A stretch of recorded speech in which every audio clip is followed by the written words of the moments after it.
Hi everybody, and welcome back to FANG Friday. This is Ross Healy, the Chairman of Strategic Analysis Corporation and the Senior Portfolio Manager at McNichol & Associates Asset Management. I usually say when we are not scheduling a FANG Friday webinar, as in today, that things will change if a lot of things in the market change or become more clear. Well, this week filled that bill in spades. So with apologies to those who may not have tuned in today because of what I said last week, we will have a quick update of where things are. However, before we take a closer look at the FANGs, as always, I do like to say thanks to everyone who likes this video and all our subscribers. Okay, let's start off with the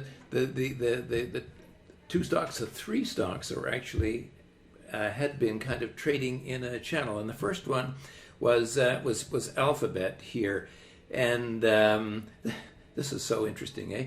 The stock had been in that little channel. It popped out very briefly, a kind of a sucker's rally, and then dropped abruptly, and is now dropped below the bottom of that channel. And with that declining fair market value and the weakness in the market, this is a stock which is heading lower.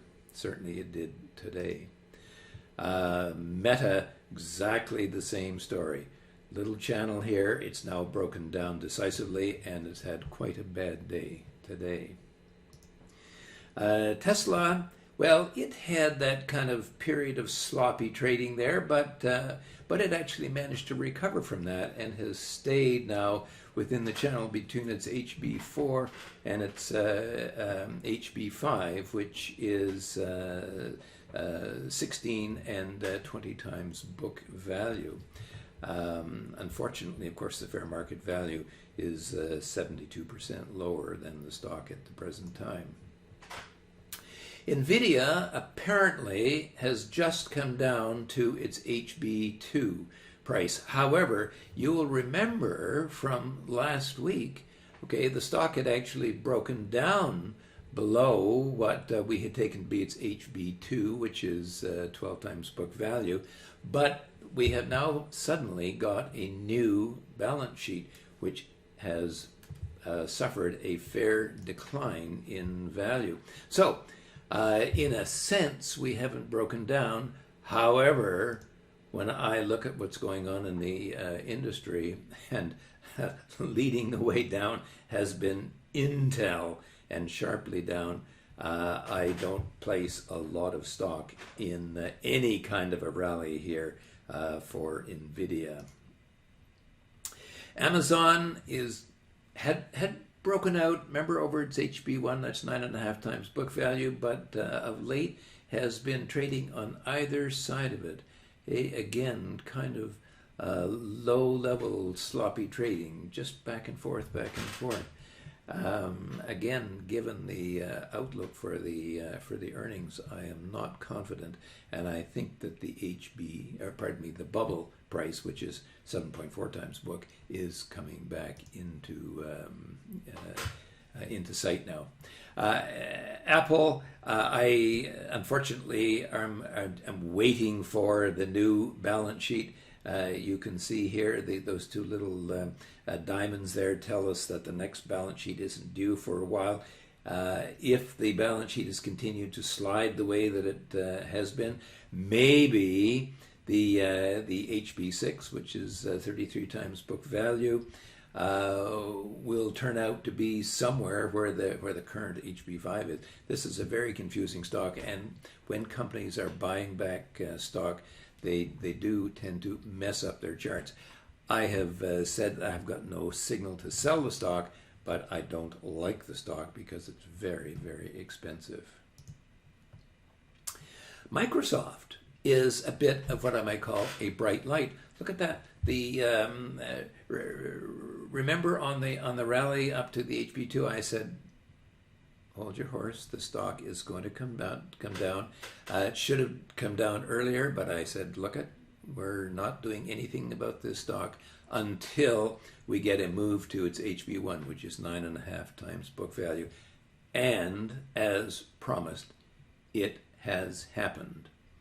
Now, what's going to happen there, I don't know, but the last time that it fell to a major breakpoint, which was at HB2, or 12 times book, okay, we had some nice trading for some period of time, a number of little bounces, not big ones, but maybe in the order of 10, 15, maybe about 18% before the stock finally let go and traded lower. I wouldn't be surprised if the same thing happened again.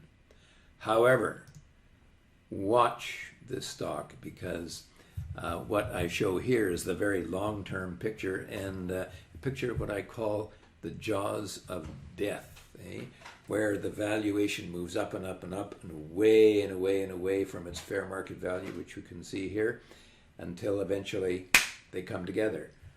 Well, if you go through the NASDAQ 100, you'll see at least 50 stocks that look like that, and they've all come down a lot, but they're all heading lower.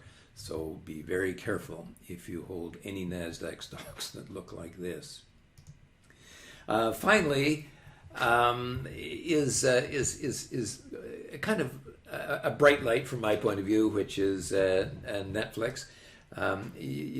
As the stock was coming down, I said, look, it should get to its super growth price, and that's been a very, very long-term low. Should rebound there. Didn't get there because, as I say, I think investors were anticipating that. But indeed, the rebound that I was expecting has occurred. The stock has actually broken out over its low super growth price. That's 4.5 times book value. And even in all this weakness that we've had just lately, look how beautifully the stock has hung in. I think that history has cast a long shadow here. By the way, just kind of confirming that, we look at another streaming stock in Walt Disney, and in a sense, Walt Disney is doing the same kind of thing.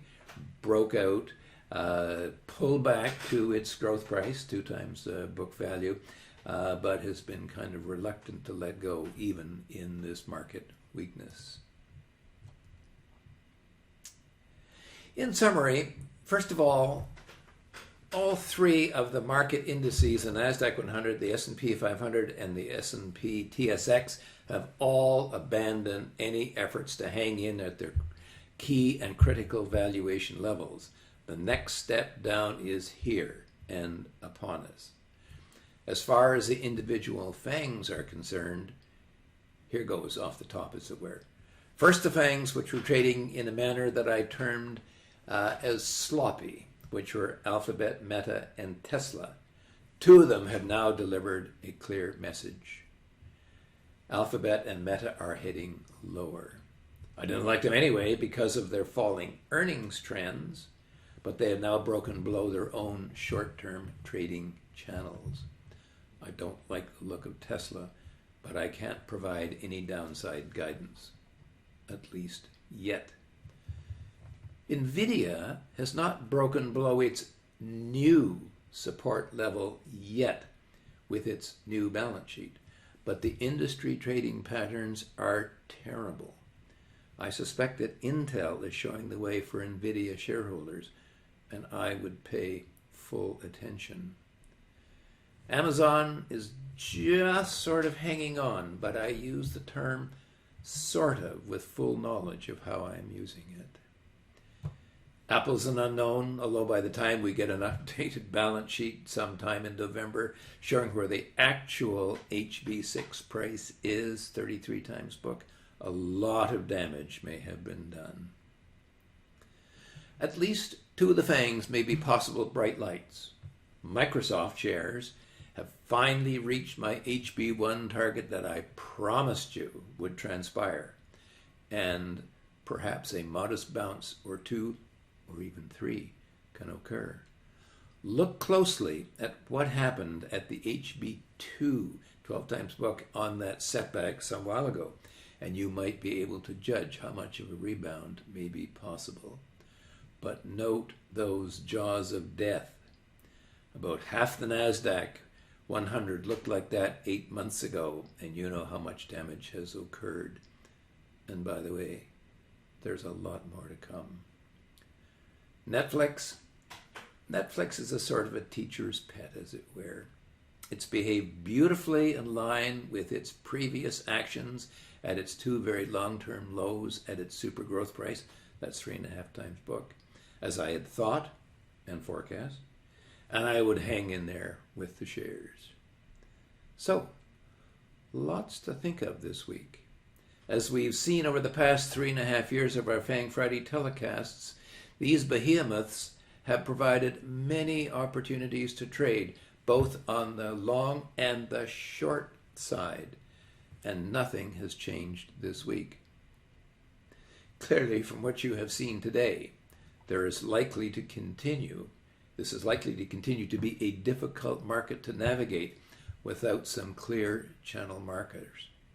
The potential losses and or gains that lie ahead will likely continue to be substantial either way, particularly with the overall markets where they are right now. So, if you would like to join our investment community and find out what to do with your portfolio, go to www.strategicanalysis.ca/pricing and get started. For now, this has been Ross Healy, the chairman of Strategic Analysis Corporation and the senior portfolio manager at McNichol & Associates Asset Management, reminding you that nothing, including investing, is difficult if you have the right